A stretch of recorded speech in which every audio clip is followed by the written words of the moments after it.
पहले तो प्रकाश जी आपका बहुत बहुत स्वागत है। नमस्कार। आवा। और हम आपको बहुत बहुत बधाई देते हैं कि आपका सिलेक्शन जो हुआ है वो नेशनल स्कूल ऑफ ड्रामा के लिए हुआ। धन्यवाद। ये कितने अमूल और कितने महत्वपूर्ण क्षण हैं आपके लिए? नहीं, मेरे लिए तो उतने अमूल्य और महत्वपूर्ण नहीं जितने मेरे टीचर के लिए हैं। मतलब मैंने ये चीज़ देखी कि मुझसे ज़्यादा वे जुड़े हुए थे, क्योंकि ये मेरा 5वां अटेम्प्ट था इस बार और मैं नहीं कर पा रहा था, नहीं हो पा रहा था, मुझसे चयन नहीं हो रहा था। मतलब प्राथमिक चयन कार्यशाला ही मुझसे पास नहीं हो रही थी, लेकिन लगा रहा मैं और उनका प्रोत्साहन बना रहा सतत। और भी लोग हैं, आलोक चटर्जी जी हैं, उन्होंने भी मेरा प्रोत्साहन किया। टीकम जोशी जी हैं, जब इन लोगों के संपर्क में आया तो इन सब ने प्रोत्साहित करा और मुझे मेरी त्रुटियां भी बताई। बिना किसी मुगालते में आए मैंने उन त्रुटियों पर काम किया और चीज़ें अभी हो गई। तो आपने बताया कि आपका 5वां प्रयास था, तो राष्ट्रीय नाट्य विद्यालय में चयन की क्या प्रक्रिया होती है, जो हमारे श्रोता सुन रहे हैं उनके लिए ज़रूर बता दें आप। एक प्राथमिक चयन कार्यशाला होती है जो देश के अलग अलग राज्यों में होती है। जैसे मैंने अपना सेंटर भोपाल डाला था, तो यहाँ जो चयन कार्यशाला हुई थी, पहले उसमें भाग लिया मैंने फॉर्म भरने के बाद, और उसके बाद उसमें चयनित होकर के वो दिल्ली बुलाते हैं 5 दिन की कार्यशाला में, और 5 दिन की कार्यशाला के बाद वो फिर चयनित करते हैं बच्चों को। तो मान लीजिए कि 2-2.5 हज़ार बच्चों ने अगर फॉर्म भरा है पूरे देश से, उसमें से 150 लोग वहाँ चयनित होकर जाते हैं, और फिर उन 150 लोगों में से 30, 25, 32 जितनी भी सीटें होती हैं उनकी, उनमें चयन होता है। तो इस बार का चयन भोपाल में हुआ? जी हाँ, इस बार का चयन जो है तो भोपाल से मैं हुआ हूँ, और कुछ लोग एमपी से इस बार सर्वाधिक लोग हुए हैं। माने मैं तो रिकॉर्ड देखता रहता था, क्योंकि जिज्ञासा रहती थी कि अरे किसका हुआ किसका नहीं हुआ। तो इस बार एमपी से 6 लोगों का हुआ है शायद, जो पिछले 5-6 सालों में सर्वाधिक है।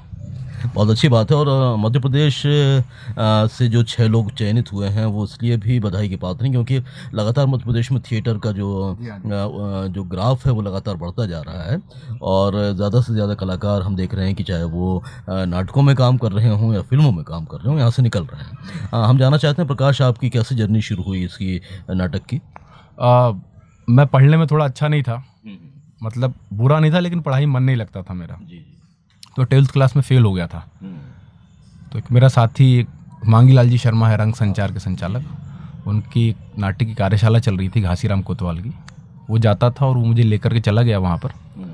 तो बस इसी तरह आकस्मिक चीज़ें शुरू हो गई थी। तो 1 वर्ष मैंने उनके साथ काम किया, और उसके बाद निरंतरता रुकी हुई थी थोड़ी सी, तो फिर मैं सरफराज जी के साथ जुड़ गया, और उसके बाद उनके साथ जो सिलसिला चला है तो 8-9 वर्षों तक, 10 वर्ष हो गए वैसे तो, लेकिन बीच में लॉकडाउन वगैरह लग गया था। तो वो उसमें उन्होंने सिखाया और मुझे अवसर भी मिले संयोग से मंच पर काम करने के, पात्र भी खूब मिले, और बस वो कैसे हो गया मुझे नहीं पता। कब आपको लगा कि पूरी तरीके से रंगमंच में आपको रम जाना है? नहीं, मुझे तो अभी भी नहीं लगता कि मैं रंगमंच में रम गया हूँ। ये प्रश्न मुझसे और लोग भी पूछते तो मैं सटीक उत्तर नहीं दे पाता। बस मैं इतना जानता हूँ कि चीज़ें हो रही हैं और मुझे उस होने वाले प्रवाह को रोकना नहीं है। वो सतत चलती रहें और उनके प्रवाह पे मैं निजी हस्तक्षेप पे कोई बाधा न डालूं। तो रंगमंच की यदि खासियत आपसे पूछी जाए कि रंगमंच में क्या ऐसा विशेष है जिसके ज़रिए आप उसकी तरफ आकर्षित हुए, तो क्या कहना चाहेंगे? मुझ में स्वयं को प्रदर्शित करने की लालसा थी, क्योंकि मैं पढ़ाई में अच्छा था नहीं, और दूसरा मुझे किसी बड़ी यूनिवर्सिटी में पढ़ने की इच्छा थी। JNU हो गया, BHU हो गया, लेकिन ये सब शिक्षा के दूसरे स्तर पर दाखिले लेते हैं। मुझे मालूम था कि इसमें होगा नहीं। रंगमंच में जुड़ा 1 आध साल बाद मुझे राष्ट्रीय नाट्य विद्यालय दिल्ली का पता चला, तो फिर मैंने अपनी पढ़ाई पूरी की। उसके बाद जब मालूम चला कि उसमें ग्रेजुएशन होता है तभी आप दाखिला ले सकते हो, तो 12वीं करी, ग्रेजुएशन पूरा किया। और अच्छी बात थी कि जब मैंने इस तरह से पढ़ना शुरू किया तो फेल नहीं हुआ, सीधे सीधे पास होता गया, और बस इतना ही है। और आप उस संस्था से जुड़े हुए हैं जिसे जाने माने रंग निर्देशक श्री सरफराज जी उसको संचालित कर रहे हैं, तो इस संस्था से जुड़ने के पीछे क्या वजह रही? कैसे आप इसके ज़रिए आज विविध नाटकों के मंच से होते हुए आज NSD पहुंच रहे हैं? एक शिव भैया हैं, उनका एक नाटक मैंने आरंभिक समय में किया था, तो उसमें सरफराज जी नाटक देखने आए थे। उनका एक कलाकार है जो उस ग्रुप में काम कर रहा था, तो उसने उन्हें बुलाया था। उन्होंने नाटक देखा और मैं थोड़ा नौसिखिया सा था, तो उन्होंने जब नाटक देखा और फिर मुझे मिलने बुलाया और अवसर दिया कि अगर मैं यहाँ काम करना चाहूँ तो कर सकता हूँ। क्योंकि उस समय उस नाटक को करने के बाद मैं रिक्त था, कहीं कुछ हो नहीं रहा था, तो मैं उनसे जुड़ गया और उनकी विनम्रता ने मुझे बहुत आकर्षित किया था। जी। क्योंकि जब मैंने और किन्हीं लोगों से बात करी कि मैं फला जगह काम करना चाहता हूँ, तो कुछ लोगों ने बड़े अपशब्द से कहे थे, और मैं उनके पास गया कि मैं यहाँ काम कर चुका हूँ, इन लोगों को जानता हूँ, तो उन्होंने बड़ी सकारात्मक टिप्पणियाँ करी उनके विषय में। तो मुझे उनकी सहजता ने आकर्षित करा और मैंने निर्णय बना लिया कि मुझे यहीं पर काम करना है। तो उनके सानिध्य में आपने कौन कौन से ऐसे प्ले किए हैं जो काफ़ी आपको लगा है कि मेमोरेबल बन गए हैं और उसके माध्यम से एक जर्नी को एक नई दिशा मिली है? मैं आभारी हूँ उनका। उन्होंने मुझे कंजूस नाटक में प्रमुख पात्र दिया, मिर्ज़ा का रोल दिया। नदी प्यासी थी धर्मवीर भारती का नाटक उन्होंने किया, मुझे राजेश का रोल दिया जो उसका प्रमुख पात्र है। कालकोठरी किया उन्होंने, तो मुझे उसमें रोल दिया। और मतलब उनके लगभग सभी नाटकों में मुझे 2 वर्ष बाद अच्छे पात्र मिलने लगे थे, और मुझे समय देते थे, वे बहुत टोकते थे। और कालकोठरी, सैया बेईमान, घासीराम कोतवाल आरंभिक समय में मैंने किया था। कंजूस, इसका नाम मैंने आपको बता दिया। मुझे अमृता चाहिए, योगेश त्रिपाठी जी का। और भी बहुत सारे नाटक हैं, अभी मुझे 4-5 याद आ रहे हैं ऐसे। प्रकाश जी, आज हम देख रहे हैं कि मध्य प्रदेश नाट्य विद्यालय के माध्यम से भी बहुत सारे कलाकार चयनित हो रहे हैं, वो भी बेहतर करने के लिए अग्रसर हैं। आपको क्या लगता है कि किस प्रकार से ये एक बेहतर और सुखद एक वातावरण बन रहा है नाटकों के लिए मध्य प्रदेश में? जी हाँ, जब से मध्य प्रदेश नाट्य विद्यालय में माननीय टीकम जी ने पदभार संभाला है, आलोक जी थे उनके पहले, दुर्भाग्यवश उस समय लॉकडाउन लग गया। उन्होंने भी क्रांतिकारी कदम उठाए थे, लेकिन वो लॉकडाउन के चक्कर में वे उतनी सफलता प्राप्त नहीं कर पाए। लेकिन टीकम जी आए, उसके बाद उन्होंने मध्य प्रदेश नाट्य विद्यालय को एक अलग स्थान दिलवाया। उसके पास अपनी जगह नहीं थी विद्यालय के पास। फिर उसके बाद मध्य प्रदेश नाट्य विद्यालय का अपना रंगमंडल चालू करवाया। तो जो 1 वर्ष का कोर्स था वो 2 वर्ष का हुआ। तो छात्रों को वो सारी सुविधाएं मध्य प्रदेश नाट्य विद्यालय में वर्तमान में मिलने के प्रयास किए जा रहे हैं, जो उसको राष्ट्रीय नाट्य विद्यालय दिल्ली में मिलते हैं।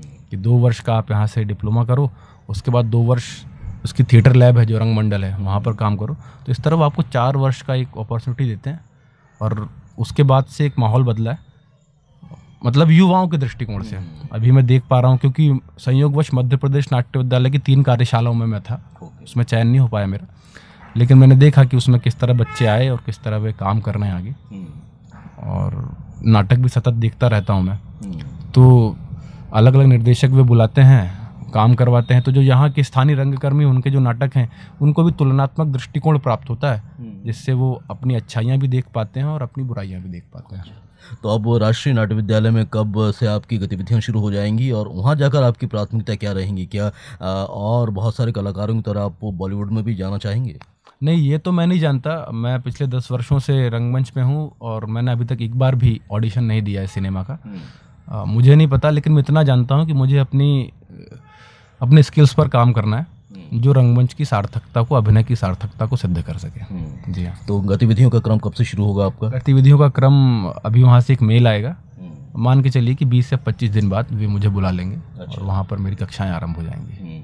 तो चलिए, बहुत ही बड़ी उपलब्धि है मध्य प्रदेश के लिए, राजधानी भोपाल के लिए, कि प्रकाश मिश्रा जैसे व्यक्ति अब राष्ट्रीय नाट्य विद्यालय की शोभा बढ़ाएंगे।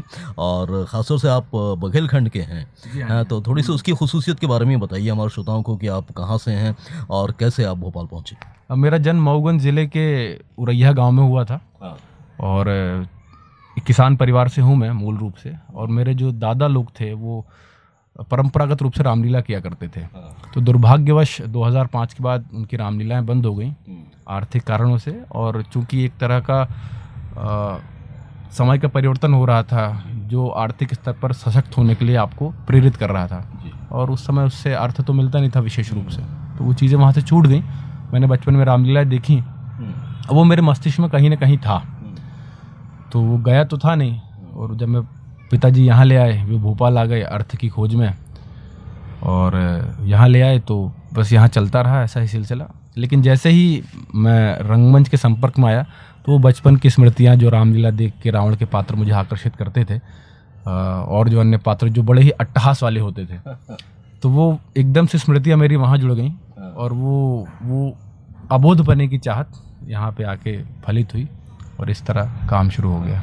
तो आपके ये मानते हैं प्रकाश जी कि प्रतिभा किसी क्षेत्र या स्थान की मोहताज नहीं होती, कहीं से भी हो वो अपना स्थान बना ही लेती है अगर उसमें मन में चाहत है तो। मुझे लाभ ही इस बात का मिला है कि मैं ग्रामीण अंचल से आता हूँ, क्योंकि रंगमंच में अलग अलग तरह के पात्र होते हैं। आप छोटे हो तो आपको बड़ी उम्र का किरदार निभाना है। तो मुझे जितने भी बड़ी उम्र के किरदार मिले हैं अपनी उम्र से, संयोग से मुझे बहुत मिले हैं कि अपनी उम्र से 80 वर्ष के बुजुर्ग का रोल मिल रहा है, किसी पिता का रोल मिल रहा है, और वो मुझे गांव से जुड़े होने के कारण ही यहाँ पर लाभ दे पाए। और वहाँ से जो मुझे मिलता था, मैं गांव अभी भी जाता हूँ, जब भी मुझे अवसर मिलता है मैं 2-3 महीने के लिए गांव निकल जाता हूँ अपने, क्योंकि घर मेरा वही है, परिवार मेरा वही। और वहाँ से जो चीज़ें मुझे मिलती हैं, जो पात्रों की विविधता मिलती है मुखर रूप से, क्योंकि शहरों में एक निश्चित व्यवहार होता है, उसमें बनावटी पर इतना हावी होता है कि आप आसानी से चीज़ें नहीं पकड़ सकते हैं। लेकिन गांव में चीज़ें सत्यता के साथ प्रकट होती हैं, जो जैसा है वो वैसा ही दिखता है, तो उसको देख पाना और उसको समझ पाना आसान होता है, और वहाँ से देख करके यहाँ आकर के उसका इम्प्लीमेंट होता है। और ऐसा मैंने कई बार किया है, यह ना कहूँगा किया है, कई बार हुआ है, क्योंकि वो जो देखा कब कहाँ पर काम आ जाए नहीं कह सकते। वाकई आपने सही कहा कि छोटी जगह हो या बड़ी जगह हो, हमने स्थान बनाने के लिए यदि मन में ख्वाहिश है तो हम ज़रूर उस लगन के साथ पहुंच सकते हैं। इससे पहले कि बातचीत को ख़त्म करें, क्या कहना चाहते हैं आप उन लोगों से जो नाट्य की विधा में अपना करियर बनाना चाहते हैं, कुछ बेहतर करके दिखाना चाहते हैं, ऊंचाइयां हासिल करना चाहते हैं? मुझे लगता है कि किसी को भी किसी भ्रम में नहीं आना चाहिए। आमतौर से हमारे आसपास बुराई बताने वाले लोग कम होते हैं जो हमारी बुराइयां बता सकें। लोग प्रशंसा ही करते हैं, और हम कहीं न कहीं प्रशंसाओं की अपेक्षा भी पाले रहते हैं, और लोग हमेशा झूठी प्रशंसा करते हैं, वो आपको सत्य से अवगत नहीं कराते। तो ऐसे व्यक्ति अपने आसपास रखें जो आपको आईना दिखाते रहें, और असफलताओं के बाद भी किसी व्यवस्था पर, किसी व्यक्ति पर दोष देने की सोचे भी ना, आप अपना ही दोष देखें और अपनी कमी को तलाश कर उस पर काम करते रहें, निश्चित रूप से सफलता आपके हाथ लगेगी। चलिए, बहुत अच्छा लगा प्रकाश जी आपसे बात करके, और उम्मीद करते हैं कि राष्ट्रीय नाट्य विद्यालय के माध्यम से आप प्रदेश को और भी ऊंचाइयों तक ले जाएंगे। हमसे इस चर्चा करने के लिए, इतना वक्त देने के लिए बहुत बहुत शुक्रिया। आभार, नमस्कार।